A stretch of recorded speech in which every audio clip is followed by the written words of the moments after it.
네, 바로 발표 시작하도록 하겠습니다. 네, 오늘 이렇게 와주셔서 모두 감사드립니다. 그래서 저는 오늘 여러분들 플러터의 꽃이죠. 상태 관리보다 네, 커스텀 페인트에 대해서 좀 설명드리려고 합니다. 네, 제 소개를 드리면은 저는 박대창이라고 하고요. 저는 플러터 서울의 오거나이저이고요. 그리고 GDG 활동도 하고 있어요. 저는 주로 고랭코리아 챕터에 속해 있습니다. 그래서 플러터랑 고를 즐겨서 하고 있습니다. 그래서 오늘은 기본적으로 인트로랑 스키아가 뭔지, 그다음에 임펠러가 없네요 할 수 있는데 스키아가 뭔지, 그다음에 커스텀 페인터랑 커스텀 페인트, 그다음에 텍스트 위젯을 어떻게 렌더링하는지 뭐 그런 것들 간단히 알아볼 거고요. 사전에 좀 말씀드리자면은 다트 코드보다 C++ 코드가 많이 나올 거예요. 그래서 좀 심도 있는 내용을 다룰 거기 때문에 졸릴 수도 있어요. 그래서 사전에 좀 미리 말씀드리고요. 네, 제 슬라이드는 항상 미리 공개를 하고 있기 때문에 궁금하신 분들은 폰트가 안 보인다 하시는 분들은 여기 찍으셔서 보시면 될 것 같습니다. 네, 금방 넘어갈 거예요. 54321. 예, 다 되신 것 같습니다. 그래서 한 장 한 장 같이 넘어가면서 같이 보시면 좋을 것 같습니다. 자, 중간에 이제 퀘스천 타임인데 커스텀 페인트를 사용하시는 분 계신가요? 꽤 계시네요. 한 20분, 15분, 10분 정도 계신 것 같아요. 점점 줄어들지? 예, 커스텀 페인트 쓰는데 왜 우리는 커스텀 페인트를 사용하는가에 대해서 시작하는 거죠. 인트로로. 그래서 보시면은 일단 플러터 아키텍처 이전에도 봤죠. 그래서 많이 보실 텐데 플러터는 자체는 프레임워크잖아요. 그래서 다투로 구성되어 있고 그걸 렌더링하는 거는 엔진이 따로 있죠. 엔진은 앞에서 말했던 C랑 C++로 줄일게요. C++로 구성이 되어 있죠. 그래서 보시면 엔진 쪽에 렌더링에서 주로 이제 화면에다가 그리는 일을 담당하게 됩니다. 그래서 엔진은 이제 여러분들이 새로운 프레임에 그림을 그릴 때 어떤 그런 위젯들을 그리기 위한 도구들을 제공하는 거고 주로 iOS는 지금 임펠러를 주로 사용하고 있죠. 그 외에 이전에는 스키아를 사용했습니다. 스키아는 2D 그래픽 라이브러리고 이따가 설명드리도록 할게요. 바로 나왔네요. 네. 그래서 오픈 소스고요. 2D 그래픽 라이브러리예요. 그래서 3D를 구현하기는 어렸었어요. 그래서 3D를 구현하려면은 좌표를 만들어 가지고 뭔가 3D처럼 유사하게 만드는 그런 과정들이 필요했지만 지금은 아니죠. 임펠러가 있기 때문에. 그래서 3D 그래픽 라이브러리 엔진이고요. 구글에서 지금 진행하고 있는 오픈 소스 프로젝트 중에 하나입니다. 그래서 스키아도 있고 이 다음에 나온 게 이제 임펠러죠. 네, 임펠러는 스키아를 대체하기 위한 거고 여기 보시면 제가 색깔 쳐놓은 거는 빌드 타임에 다 쉐이더들을 컴파일 해버리죠. 그래서 스키아가 가지고 있던 컴파일 타임에서 발생하고 있는 젠크 이슈들을 임펠러가 이걸 해결을 했죠. 그래서 iOS에서는 현재 스테이블로 진행이 되고 있습니다. 그래서 왜 커스텀 페인터를 사용하냐라고 했을 때 다시 보면은 우리는 이미 머티리얼 디자인이라는 게 있죠. 여러분들이 플러터라는 거는 여러분들이 원하는 대로 이 오프셋의 화면의 오프셋 0.0부터 맨 끝부분 맥스 위드 맥스 하이까지 여러분들이 원하는 방식대로 그릴 수가 있어요. 그런데 우리는 디자인 시스템이라는 게 있죠. 여러분들이 커스텀 디자인을 쓰실 수 있겠지만 머티리얼은 구글의 디자인 시스템이죠. 머티리얼 안드로이드에. 그래서 플러터 팀에서 이 머티리얼 컴포넌트에 맞게 다 만들어 놓은 거를 우리는 쓰는 겁니다. 그것도 동일하게 다 한 픽셀 한 픽셀 그리는 방식이고요. 쉐이더도 적용이 되어 있는 컴포넌트도 있어요. 그래서 여러분들이 GPU를 막 쓸 겁니다. 그래서 머티리얼 위젯이 있고 iOS 같은 경우는 쿠퍼티노 위젯이라는 디자인이 있죠. 그래서 이것도 다 플러터 팀에서 오픈 소스이기 때문에 사실 다른 분들도 컨트리뷰트한 게 있겠지만 이런 컴포넌트들을 다 그리는 거예요. 다 그려진 컴포넌트 프레임워크, 그러니까 위젯을 우리는 쓰는 거일 뿐이에요. 근데 우리는 커스텀 페인터를 쓰는 이유는 이런 다양한 여러분들이 서비스를 개발하실 때 디자이너 분께서 피그마로 아니면 뭐 또 뭐 요즘 제플린도 쓰죠 모르겠는데 AI 그러니까 어도비나 이런 걸로 막 작업을 하셔가지고 우리한테 준단 말이에요. 근데 난이도가 높은 커스텀 디자인들은 머티리얼이나 쿠퍼티너 디자인이 아니죠. 그래서 우리가 원하는 디자인을 만들기 위해서는 커스텀 페인트를 사용하기도 합니다. 근데 귀찮다 그러면 이미지로 그냥 갖고 와서 쓰시는 분들도 계시죠. 네. 그러면은 앱의 용량이 점점 늘어나겠죠. 그래서 우리는 커스텀 필터를 쓰는 이유는 이런 커스텀 UI를 대응하기 위해서다라고도 볼 수가 있습니다. 그래서 스키아 엔진 잠깐 설명드리면은 스키아는 보시면은 크로스 플랫폼을 대상으로 했어요. 크로스 플랫폼을 대상으로 하고 윈도우, 맥OS, iOS, 안드로이드, 웹, 네, 크롬에도 들어가 있죠. 그다음에 우분투까지 지원을 합니다. 그래서 안드로이드는 초기부터 그래픽 라이브러리를 스키아를 사용을 했죠. 그래서 스키아랑 캔버스를 통해서 화면에 그리고 있고요. 여러분 제팩 컴포즈 하시면은 캔버스 있죠. 캔버스라는 개념이 플러터에도 있습니다. 그래서 동일하게 유사하다라고 보시면 될 것 같고요. 이쪽에 오른쪽에 보시는 것처럼 쇼케이스가 있는데 이렇게 여러분들 원하는 대로 좌표값을 찍어가지고 그림을 그릴 수 있는 장점이 있어요. 그래서 스키아 도큐먼트 들어가 보시면은 이런 API 도큐먼트가 있는데 이거를 여러분들이 딥하게 들어가시려면 다 숙지를 하셔야 합니다. 아직도 플러터에서는 스키아를 사용하고 있기 때문이죠. 네. 그래서 API를 보시게 되면은 우리 페인터에서 쓰는 캔버스에서 쓰는 이런 API들이 유사하게 돼 있어요, 이름이. 그래서 앞에 뒤에서 설명하겠지만 사용하기 편리하다. 그래서 스키아만 알고 있으면은 플러터에서 페인트 사용하는데 큰 문제는 없다라고 볼 수 있겠습니다. 그래서 이런 부분 클립 얼렉, 클립 패스, 드로우 서클, 드로우 컬러 이런 거 있죠. 여러분들 한 번씩 다 써보셨을 거예요. 써보셨다면은 드로우 라인 가장 쉽게 쓸 수 있죠. 이런 식으로 여기 보시면은 왼쪽 상단에 SK 캔버스라는 이제 클래스가 있죠. 거기서 속해 있는 메소드들이 쭉 나열되어 있습니다. 플러터에서 쓰는 거랑 동일하게 돼 있죠. 그래서 사용하는데 어렵지가 않다.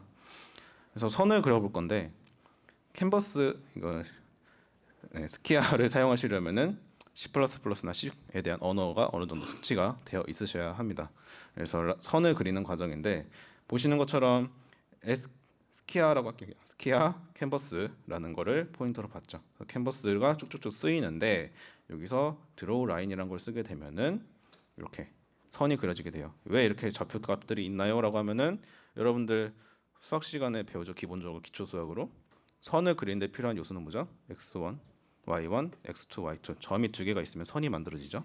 그래서 여기서 입력받는 파라미터들은 x1, y1에 대한 좌표값, x2, y2에 대한 좌표값, p는 페인트 이 선을 어떻게 그려줄지에 대한 속성값들을 세팅을 해서 넣어주면은 스키아에서 이거를 그래픽 렌더링 오픈GL이나 뭐 벌칸이나 이런 거에다가 쉽게 그릴 수 있도록 해주는 거예요.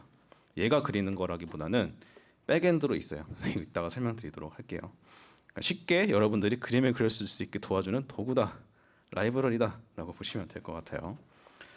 플러터에서는 어떻게 하죠? 동일한 선이 그려지죠. 동일한 유사한 코드죠. 그래서 커스텀 페인터를 썼을 때 캔버스에서 드로우 라인 동일하죠. 그래서 우리는 바뀌는 거는 오프셋에 대한 좌표값들만 넣어주면은 플러터에서도 스키아에서 로우 레벨처럼 짰듯이 그릴 수가 있습니다. 그래서 굉장히 쉽게 하실 수가 있어요. 자, 그러면 스키아는 플러터 프레임워크에서 어디에 들어가 있는 걸까요? 라는 거죠. 뭐 코드가 점점 어려워지죠. 예, 기본적으로 드로우 라인이라는 걸 호출하시게 되면은 이 프리베이트 메소드로 이 드로우 라인이라는 걸 호출하게 됩니다. 이거는 우리 painting.dat라는 파일이 있어요. UI 파일이 폴더에 있고 여기서 FA 파일을 사용해 가지고 엔진과 통신을 하게 되는 거예요. 호출을 하게 되는 거예요. 그래서 엔진에서는 캔버스 클래스의 드로우 라인이라는 메소드를 호출하게 됩니다. 그래서 이런 정도로 알고 있으면 된다라고 좋은 것 같고요. FA 파일을 사용하시고 계시다면은 쉽게 보실 수가 있을 겁니다. 그래서 네이티브의 어노테이션 쓰게 되면은 함수 그대로 콜할 수 있습니다. 네이티브 단으로 넘어왔어요. 엔진 단이고요. 캔버스 C++ 파일 보시면은 이렇게 캔버스 클래스의 드로우 라인이라는 게 있어요. 이거는 스키아 코드가 아니에요. 스키아 코드라기보다는 플러터 엔진에서 갖고 있는 클래스고 이자 메소드예요. 드로우 라인 안에 보시면은 이런 식으로 빌더라는 게 있습니다. 이 빌더를 해서 드로우 라인이라는 또 메소드를 호출을 해요. 드로우 라인이라는 것들은 이렇게 좌표값을 그대로 넣어주게 되고요. 페인트 값 우리가 플러터에서 호출했을 때 플러터에서 선호했던 페인트를 그대로 다 넣어준다 된다라고 보시면 되겠습니다. 이 빌더는 나중에도 설명드리겠지만 이 디스플레이 리스트 빌더를 통해서 다 그려요. 그래서 이런 식으로 선언이 되어 있다 정도로 보시면 될 것 같습니다. C++ 코드예요. C++ 코드고 여러분들 C 코드 보면 헤더죠. 그래서 디스플레이 리스트 빌더에서 선언되어 있는 선언이라 명시되어 있는 이거를 선언할 거다라는 드로우 라인에 대한 헤더 값입니다. 그래서 드로우 라인을 보시게 되면은 앞에서 이 빌더에서 드로우 라인을 호출했죠. 이거 호출되면 결국엔 요게 호출돼요. 드로우 라인을 보시면은 스퀘어렉에 make ltrb라는 게 있어요. 그렇죠? 여기 보시면 드로우 라인에 드로우 라인 호출하죠. 이걸 보시면 이렇게 돼 있는데 드로우 라인이 여러분들 캔버스에서 드로우 라인을 하지 않고 얘네들이 그리자 실질적으로 그림을 그릴 때 렉을 사용해요. 렉을 사용 캔버스보다 렉을 사용해서 그리고 있어요. 그래서 스키아의 드로우 라인보다 스키아 캔버스가 아닌 스키아 렉의 클래스의 make 이제 왼쪽, 위쪽, 오른쪽, 바텀에 대한 좌표값을 가지고 이렇게 바운더리를 만들어서 라인을 그리고 한다라는 거 또 알 수 있는 포인트고요. 그래서 여러분들이 캔버스에서 드로우 라인을 했을 때 이런 식으로 함수의 호출들이 일어나게 됩니다. 과정들은 조금 많이 있죠. 복잡할 수도 있겠지만 이런 식으로 진행이 된다라는 거 이해하면 될 것 같고요. 결국 그리는데 이렇게 호출하게 되면은 그리는 거는 오픈젤이나 여러분들 벌칸이나 이런 것들이 GPU를 해서 레스터라이징 해가지고 화면 단에다 그려주는 거예요. 이렇게 원리를 이해해 주시면 될 것 같습니다. 커스텀 페인터랑 커스텀 페인트가 있죠. 두 개의 차이를 설명드릴게요. 커스텀 페인트는 위젯이에요. 위젯이고요. 여러분들이 하위에 이제 커스텀 페인트는 children을 봤는데 이 children의 위젯에 대한 것들을 선언을 해줄 수도 있고 그 사이즈의 귀속도 받게 됩니다. 그래서 커스텀 페인트를 사용하실 때 이렇게 사용하시면 되고요.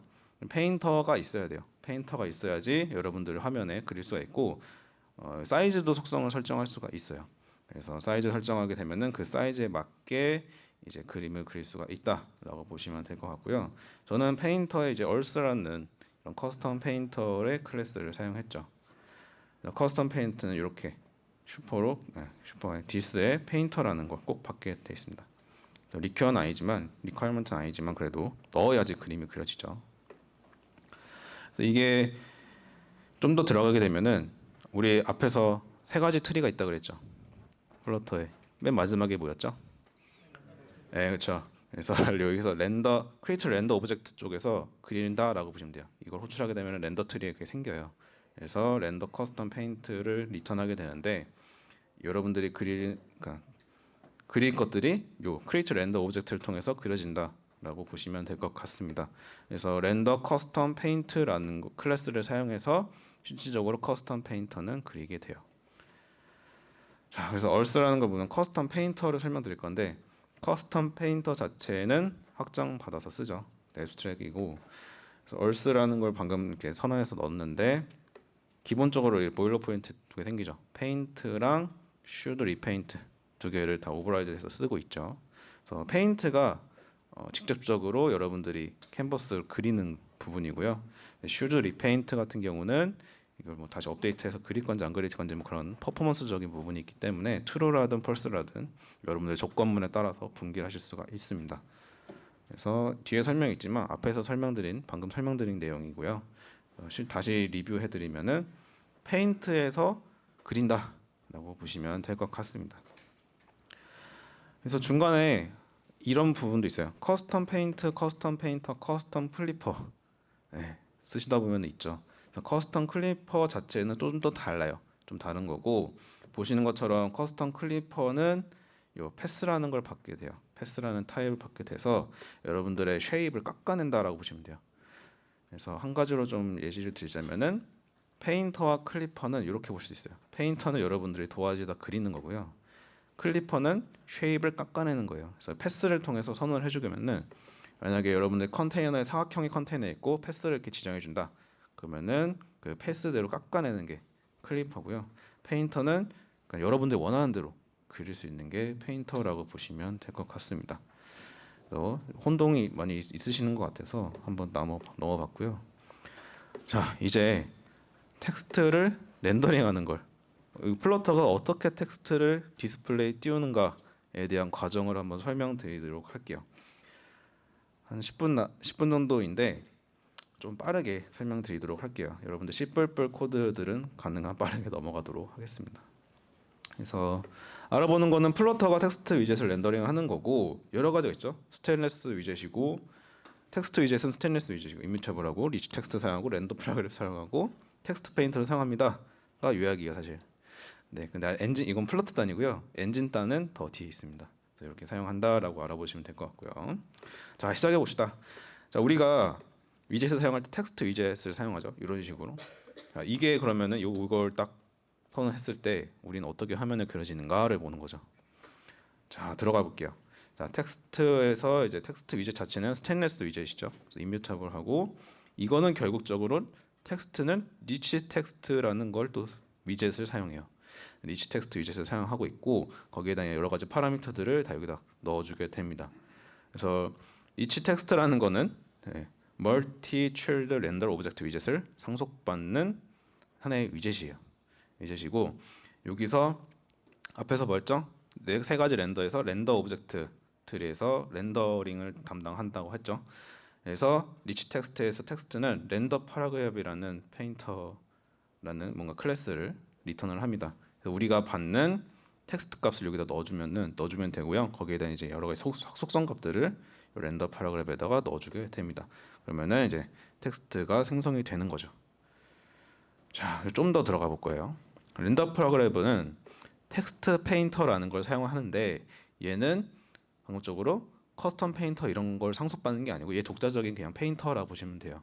그래서 텍스트 페인터라는 거를 결국 사용하게 되고요. 텍스트 패러그래프 같은 경우는 앞에서 보는 커스텀 페인터에서 페인트라는 게 있다 그랬죠. 이 페인트라는 게 있는데 얘는 오버라이드 된 게 아니에요. 얘 자체 독립적인 그냥 페인트에 대한 메소드라고 보시면 되고요. 이 캔버스를 결국은 사용은 해요. 사용을 하는데 드로우 파라그래프라는 캔버스를 사용해서 그리게 됩니다. 여기까지가 이제 텍스트 페인터에 대한 페인트 부분이고요. 이제 그럼 뭐가 들어갈까요? FFI로 호출해야겠죠. 캔버스 드로우 파라그래프는 이런 식으로 사전에 좀 설명드리면 캔버스 안에 이렇게 있어요. Fset 클래스예요. 캔버스도. 그래서 이렇게 선언해서 사용하시면 되고. 자, 여기서 드로우 파라그래프 보시면은 네이티브 캔버스라는 게 또 있습니다. 그래서 좀 파고 들어가요. 이 부분은 신경 쓰지 않으셔도 돼요. 아랫 부분에 네이티브 파라그래프 페인트라는 거를 해서 페인트라는 걸 호출해서 사용을 하게 되고요. 여기 보시면 네이티브 클래스라는 거는 캔버스라는 거를 임플레먼트 받았기 때문에 다 선언해줘야 돼요. 선언해준 거기 뿐이에요. 앞에서 드로우 파라그래프이 이게 정의되어 있으니까 이거를 오버라이드해서 이렇게 사용할 거다라는 거죠. 네이티브 파라그래프 자체도 사실 더 클래스가 있습니다. 클래스가 있는데 해양력을 좀 드렸고요. 자, 여기서 페인트, 네이티브 파라그래프에 페인트를 호출하면은 요 함수가 이제 FFA로 호출이 돼요. 앞에서 설명드렸지만 캔버스를 사용했었죠. 하지만 엔진단에서는 파라그래프의 페인트라는 거를 메소드를 호출을 하게 될 거예요. C++ 코드, C++ 코드로 이제 넘어가게 될 겁니다. 자, C++ 코드를 보시면은 네, 여기 여러분들 헷갈리실까봐 여기 경로들도 다 올려놨어요. 경로들 파고 들어가 보시면서 나중에 한번 리뷰해 보시는 것도 좋을 것 같습니다. 자, 파라그래프라는 클래스가 있고요. 이 클래스 안에는 페인트라는 버추어예요. 가상이고 버추어 메소드가 이렇게 선언되어 있어요. 그러니까 이거를 이제 정의를 해서 사용할 거죠. 그래서 우리는 디스플레이 리스트 빌더라는 걸 또 받아서 x와 y 이제 좌표 값을 받아서 그리게 되는 거죠. 자, 그래서 이제 파라그래프는 여기 보면 이거는 헤더죠. 헤더이기 때문에 클래스 이제 이렇게 선언할 거고 이걸 확장 받아서 쓰는 게 파라그래프 스키아예요. 파라그래프 스키아 클래스를 실질적으로 사용을 하고 파라그래프 클래스의 퍼블릭과 프라이빗인데 이 퍼블릭 페인트를 사용하게 될 거예요. 퍼블릭 메소드. 그다음에 하단에 있는 파라그래프는 요 스키아 실질적으로 스키아에 있는 텍스트 레이아웃의 파라그래프에 대한 파라그래프 값을 사용하게 됩니다. 네. 그래서 이 페인트는 또 디스플레이 리스트 파라그래프 페인터라는 걸 사용하게 돼요. 복잡하죠. 그래서 페인터라는 걸 선언해서 이걸 그대로 앞에서 말한 스키아의 파라그래프에 페인트라는 메소드를 호출함으로써 여기다 페인트를 넣어주게 돼요. 그러면은 디스플레이 리스트 파라그래프 페인터 자체가 포인트로 넘어가게 되겠죠. 이런 부분이고요. 그래서 파라그래프 페인터도 결국에는 이거는 스키아에 있어요. 스키아에 있는 파라그래프 페인터를 상속받는 게 디스플레이 리스트 파라그래프 페인터예요. 어쨌든 여러분 좀 따라오고 계신가요? 네. 한번 리뷰해 보시고 궁금하신 거는 언제든지 열려 있기 때문에 또 따라오시면 될 것 같습니다. 자, 파라그래프 페인터 같은 경우는 이게 스키아에 있어요. 여러분들 엔진 속에 스키아가 없습니다. 이거 좀 노트 하셔야 되는데 노트예요, 노트. 스키아는 결국에는 스키아 레포지토리에서 이 파일을 받아와서 빌드를 하기 때문에 여러분들 엔진 코드를 뜯어보시게 된다면 스키아는 포함되어 있지 않아요. 그래서 이거 찾는데 막 고생하지 마시고 그냥 스키아 엔진에 있는 스키아 레포지토리 가셔서 이 코드를 보시는 게 좋습니다. 그래서 파라그래프 페인터를 받아온다 그랬는데 파라그래프 페인터들에 있는 소송되어 있는 것들은 다 이 버추얼로 선언돼 있어요. 가상이에요, 가상. 그래서 어디서든 함속 받아서 선언할 수 있다라는 거죠. 그래서 이런 식으로 정의가 되어 있고요. 그래서 파라그래프 스키아의 페인트를 보시게 되면은 앞에서 말한 다시 돌아와서 파라그래프에서 페인트를 하게 됩니다. 이걸 그대로 넘겨준다라는 거고요. 그래서 파라그래프 페인터를 파라그래프 보시면은 여기서 페인트라는 게 두 가지가 있어요. 야, 이거 어떤 거로 호출할까요? 이 친구는 어떤 걸 호출할까요? 내가 설명드리겠지만 파라그래프 페인터 있는 아래 때문에 있는 거를 호출하게 될 거예요. 이런 식으로 정의가 되어 있어요. 그래서 클래스의 파라그래프 임플리멘트 된 거를 결국에는 사용을 하게 됩니다. 앞에서는 이제 선언된 헤더죠. 이 스키아 엔진 내부에 있는 코드예요. 우리 플러터 엔진에는 없는 코드입니다. 없는 코드고 스키아 내부에 있는 코드고 파라그래프를 또 상속받아서 이 파라그래프 임플리먼트를 선언을 해서 진행을 하게 됩니다. 그래서 이런 식으로 구성이 되어 있어요. 앞에서 위에 있던 거는 스키아에 있는 캔버스의 포인터를 받는 거고 하단에 있는 거는 파라그래프 페인터를 받는 거예요. 우리는 캔버스보다 파라그래프 이런 걸 많이 지금 말씀드렸잖아요. 그래서 파라그래프 페인터 자체를 결국엔 받아요, 포인터로. 그래서 보시면은 라인별로 받아요. 라인이 있는데 이게 텍스트 라인이라는 스키아 내부에 있는 텍스트 라인이라는 클래스에서 되어 있는 페인트를 호출하는 겁니다. 그래서 페인터와 좌표값을 가지고 이제 화면에 이렇게 그려주세요라는 거죠. 와, 어렵죠. 네, 텍스트 라인은 이런 식으로 구성되어 있어요. 페인트랑 보시면은 텍스트 비에로비 리코드라는 게 있는데 결국에는 우리가 A, B, C, D라는 텍스트들은 다 비에로비로 들어가요. 비에로비로 들어가서 드로잉 된다라고 보시면 되고요. 임펠러는 좀 다릅니다. 시간이 빨리 넘어갈게요. 네. 그래서 결국에는 텍스트 라인에서 이 리코드라는 게 있는데 리코드에서 페인트를 하게 됩니다. 이 리코드는 선언되어 있는 게 있어요. 따로 이 텍스트 비에러빌 리코드라는 게 있어서 이거를 이제 좀 사용하게 됩니다. 그래서 결국에는 드로우 텍스트 비에러빌 이거도 스키아 캔버스 API에도 있습니다. 그래서 이렇게 선언이 되어 있고요. 보시면은 디스플레이 리스트 파라그래프 페인터라는 게 있는데 이 클래스에서 여기 보시면 여기서 이제 분기를 해요. 임펠러 쓸 건지 스키아 쓸 건지. 그래서 enable 임펠러 쓰시면 임펠러 코드가 여기서 돌아가게 되고요. 요거는 아시죠? if def 이렇게 하면 조건으로 분리하는 거. 스키아가 아닌 경우는 스키아인 경우는 이 아래에 있는 빌더의 드로우 텍스트 비에로비를 사용하게 됩니다. 좀 넘어가게 되고요. 그래서 임펠러 같은 경우는 텍스트 비에로비가 아니라 텍스트 프레임으로 그려요. 네, 그래서 이런 식으로 넘어가게 되고 조금 넘어갈게요. 네, 결국에는 이 OP가 있어요. 오퍼레이션 뭐랄까 OP 코드처럼 오퍼레이트 코드가 따로 있어서 푸시해서 계속 이렇게 스택 구조로 막 들어가요. 빌더 쭉쭉쭉 있는데 좀 급하게 넘어갈게요. 결국에는 디스플레이 리스트 스키아 캔버스 디스패처를 통해서 내부에 있는 캔버스의 드로우 텍스트 비에로비를 호출하게 되면은 여러분들이 알고 있는 그 화면에 텍스트가 그려지게 됩니다. 그래서 캔버스의 드로우 텍스트 비에로비가 이렇게 들어가게 되고요.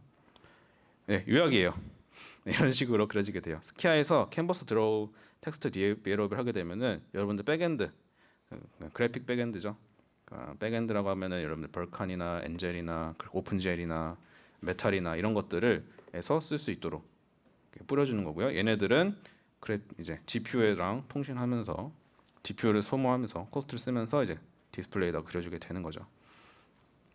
그래서 오픈젤로 선을 그리면 이런 식으로 되는데 이 스키아르나 이 임펠러 이런 걸 사용하게 되면은 이런 과정 없이 그냥 얘네들이 해준다 이거예요. 그런 의미예요. 그래서 우리가 텍스트를 그릴 때 이렇게 됩니다. 굉장히 복잡하죠. 여러분들이 최적화시키는 게 그렇게 중요합니다. 네, 호출을 많이 하기 때문에 여러분들의 스마트폰에 전력을 쓴다. 그래서 여러분들 코딩을 하실 때 이런 페인터를 쓴다 했을 때도 이렇게 리빌드 되는 것도 한번 주의하면서 해보시는 게 이제 여러분들 앱의 이제 코스트를 좀 줄일 수 있는 방법이 되겠죠. 자, 일단 오늘은 여기까지고요. 제가 볼륨 2도 준비되는데 실질적으로 선을 어떻게 그리고 뭐 좌표값에 따라서 커스텀 페인트를 어떻게 하는지는 다음 이제 발표 때 한번 더 해보도록 할 거고요. 오늘은 이제 어떤 원리로 이제 텍스트를 그리냐, 캔버스를 어떻게 쓰냐라는 거를 좀 다뤄봤습니다. 네, 오늘 발표 여기까지고요. 네, 들어주셔서 감사합니다.